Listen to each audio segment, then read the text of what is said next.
So welcome back to the YouTube channel, and I will be giving you guys a very quick update about no one else. Now, no one else made a very shocking statement again recently about the reason why he feels like Oblique civilly defeated him. No one else made a very bold comment after he finished his race at the Racers Grand Prix.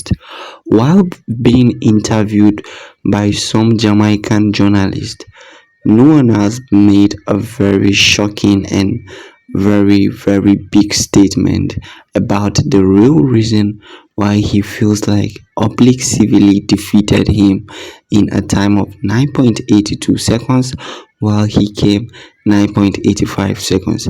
In this video, what I will be doing is I will be sharing every single detail you need to know about what no one else said about Oblique civilly defeating him, and I will be playing the real clip video where no one else explained the reason while Lisa Tobogo defeated him. So before I play that video, in case this happens to be your first time, please do me a favor to make sure you like and subscribe. As if you were not satisfied with your performance tonight, tell us about it. I was satisfied with the performance. I was disappointed in the gunman.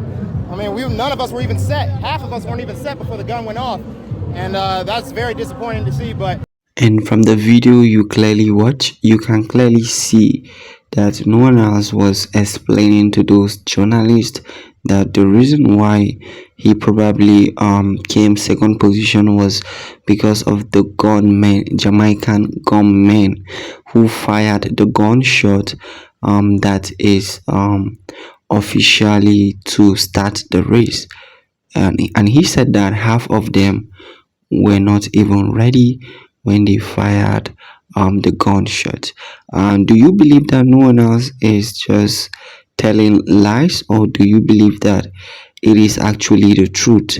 Let me hear your opinions about this no one else statement talking about gunshot.